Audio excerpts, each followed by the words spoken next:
নমস্কার, আমি dietitian Shaily Mondal Das, naturally disease cure specialist through diet, reiki, yoga, healing and panchakarma therapy.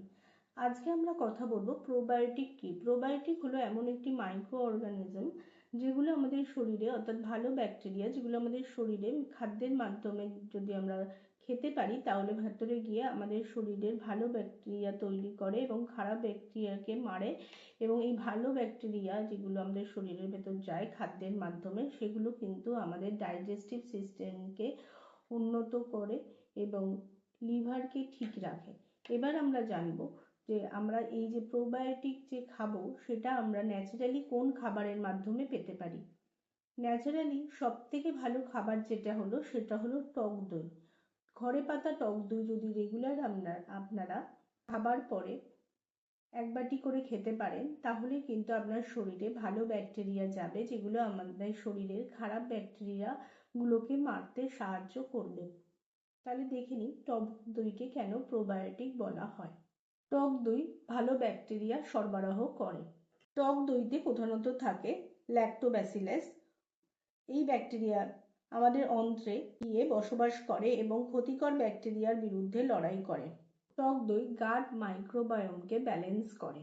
আমাদের অন্ত্রে হাজার হাজার ধরনের ব্যাকটেরিয়া থাকে।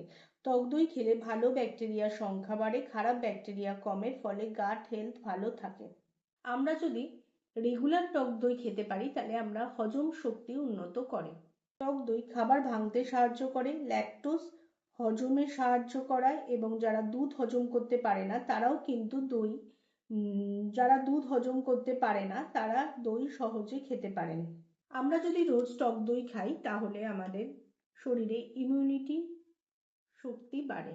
প্রায় 70% ইমিউনো সিস্টেম গাটের সাথে যুক্ত। টক দই ইমিউনো সেল অ্যাক্টিভ করে এবং শরীরকে সংক্রমণ থেকে রক্ষা করে। টক দই কিন্তু ডায়রিয়া ও কোষ্ঠকাঠিন্য কমায়। যাদের ডায়রিয়া বা কোষ্ঠকাঠিন্য প্রবলেম আছে তারা যদি রেগুলার টক দই খেতে পারেন তাহলে কিন্তু আপনাদের ক্ষেত্রেই উপকারী। অ্যান্টিবায়োটিক নেওয়ার পর গাট ব্যাকটেরিয়া নষ্ট হয়। টক দই সেই ব্যালেন্স ফিরিয়ে আনে, ডায়রিয়া ও কোষ্ঠকাঠিন্য দুটোই কমাতে সাহায্য করে। টক দই কিন্তু আমাদের পুষ্টি ও শোষণ বাড়ায়। টক দই ভিটামিন B12, ক্যালসিয়াম, ম্যাগনেসিয়াম শোষণ বাড়ায়, শরীর দ্রুত পুষ্টি পায়।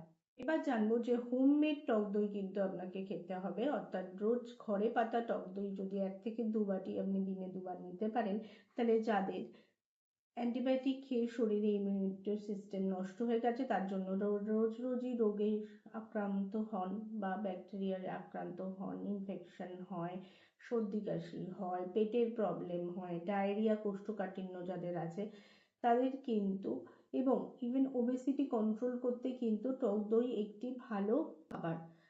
তাহলে আপনি কিন্তু আপনার দিনের খাবারে 1 থেকে 2 বাটি টক দই রোজ নিয়ে দেখুন, আপনি নিজেই নিজের উপকার পাবেন। ভিডিওটি ভালো লাগলে লাইক করবেন, কিছু জানতে হলে কমেন্ট করবেন। হেলথ রিলেটেড টিপসের জন্য চ্যানেলটিকে তাড়াতাড়ি সাবস্ক্রাইব করুন। আমাদের এখানে কিন্তু যে কোনো রোগ ডায়েট, রেকি, যোগা, হিলিং ও পঞ্চকর্মা থেরাপির মাধ্যমে সারানো হয়। আপনি যদি আমাদের থেকে কোনো সার্ভিস নিতে চান, যে কোনো রোগ ন্যাচারালি কিওর করতে চান তাহলে কিন্তু আমাদের সাথে স্ক্রিনে দেওয়া নাম্বারে তাড়াতাড়ি যোগাযোগ করুন। নমস্কার।